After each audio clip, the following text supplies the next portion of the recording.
Good morning. Welcome to another episode of Cyber Secrets. In this episode, we will discuss what a darknet is, cover Graham's darknet market search engine, and darknet black markets. So, let's get started. The internet can be a dark place. The deeper you go, the darker it can get. In the far corners of the digital expanse, you may even stumble across networks so far removed from the internet that they themselves are called by a different name.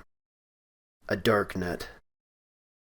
Realistically, though, a darknet is nothing more than a network that requires a special path to get to. Like the realm in Alice in Wonderland, Alice was in her own darknet of sorts after traveling through the rabbit hole. It could not be seen by those in the world she left behind. In geek terms, it is a private network where the connections are made by a select number of systems. Think of a darknet as a peer-to-peer network. For example, Freenet, GNUnet, private VPNs, I2P, and Tor are examples of this type of network. Some are easier to get to than others. One of the most popular darknets, as of this broadcast at least, is the Tor Onion network. This is the network we're going to discuss in this video. I want to bring up a relatively new darknet site called Graham's. It is a darknet market search engine. At this point, it searches 10 unique black market websites. At this time, those sites are 1776, Agora, the Andromeda Market, Black Bank, Bungie 54, Cloud9, Pandora, Pigeon, the Silk Road, and the Pirate Market. When we search for the keyword drugs, you can see contraband from all 10 sites has been added to the results queue. An interesting feature that Graham's added was the ability to filter out exactly what black markets you want to work with, as you can see when we search for the keyword passport.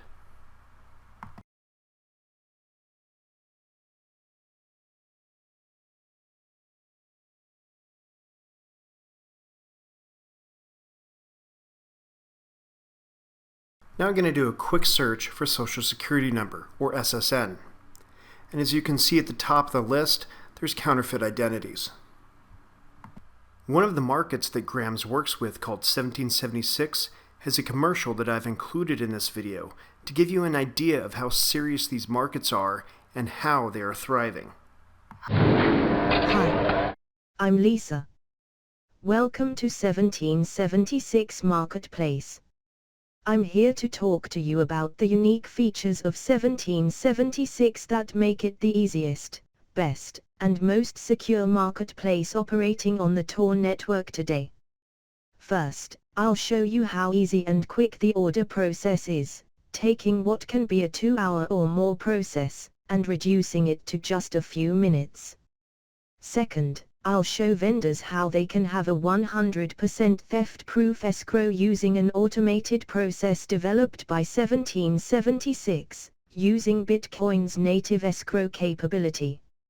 Let's take a look at the order process. On other systems, the buyer must transfer his Bitcoins into the site escrow before he can make a purchase. Generally, the site requires at least 3 and often more confirmations before the deposit will register. This can force the buyer to plan his day around a purchase. Even more frustrating, if the price of Bitcoins spikes, the buyer is forced to transfer more coins to escrow and wait yet again. On the 1776 system, the buyer chooses an item, specifies a quantity and shipping type, then presses the order button.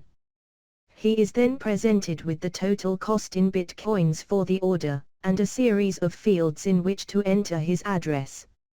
Unlike other systems, the 1776 system automatically encrypts the buyer's address with the vendor's public key. After entering the address information, the buyer clicks the Confirm button. The buyer is then immediately presented with payment information. This includes a QR code, which can be scanned by a smartphone wallet to automate the payment process. Once the buyer has sent the payment amount to the provided address, within 10 seconds, the the 1776 back-end engine will have registered the payment and updated the order to reflect it. With this system, you can log in, choose the item you want, pay for it, know the payment is registered and is awaiting the approval of the vendor, in as little as 1 minute. Further, your funds are 100% safe from theft in an escrow jointly held by the vendor and the site.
After all this effort to compete with the Silk Road and the Black Market Reloaded, Atlantis shut down shortly after the alleged founder of the original Silk Road was arrested and the site seized by the FBI.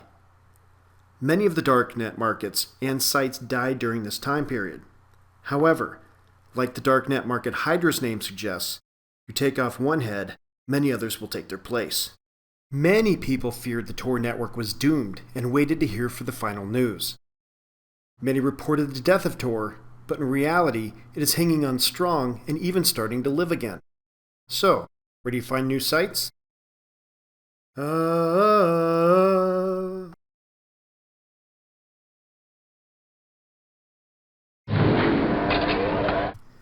If you haven't heard of this next site by now, you should get off the internet right now. The Pirate Bay, or the piratebay.se, is the galaxy's most resilient BitTorrent site. The founders found themselves in a bit of hot water since most of the people that use the Pirate Bay are sharing content they do not own, and this is considered intellectual property theft. However, the Pirate Bay has a new Onion site address now. The reason why they did this was to get past country censorship. The Pirate Bay is the most well-known search engine for BitTorrents on the internet. Remember though, using BitTorrent is not illegal, but downloading pirated software and movies or music is. To show you how easy it is to find illegally copied work, we're going to take a quick look at the top movies, music, and software that's listed on the Pirate Bay at the time of this recording.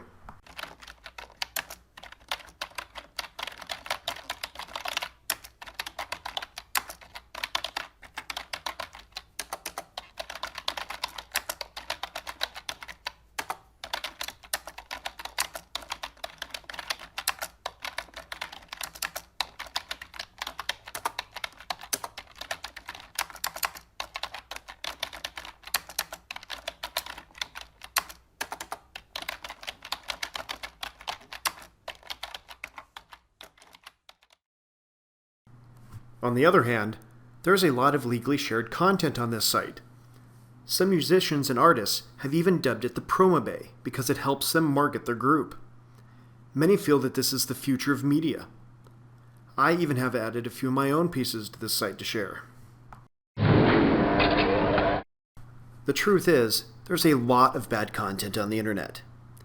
It naturally gets worse, though, when there's no accountability due to anonymity. There are little to no rules when there's little to no risk of getting caught. This Lord of the Flies mentality sometimes does take over. This happens in sites like 4chan, and is happening in the Darknets. Tor is, in a sense, a fledgling internet following in the footsteps of its bigger brother. If you turn the wrong corner and open the wrong door, you may come across some extreme evil. As you have seen, there are drugs, fake IDs, and other contraband in these marketplaces. There is also much worse floating out there outside those market sites, such as assassination services and child pornography. Law enforcement is in a constant battle to catch these types of criminals, and have even been successful by using computer exploits or malware to identify these suspects. The Darknet is not all evil, though.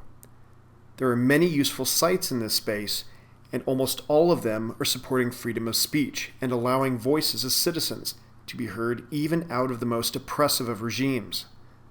Tor is an extremely useful tool to exercise your freedom of speech from government censorship.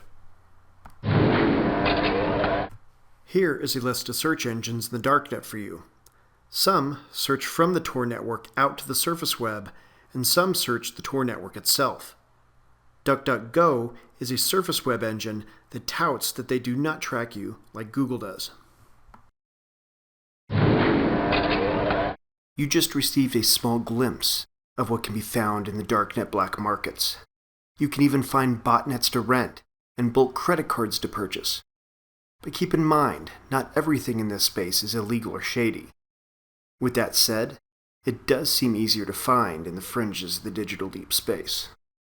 If you'd like to learn more about advanced information security, InfoSec Institute is a great resource at infosecinstitute.com.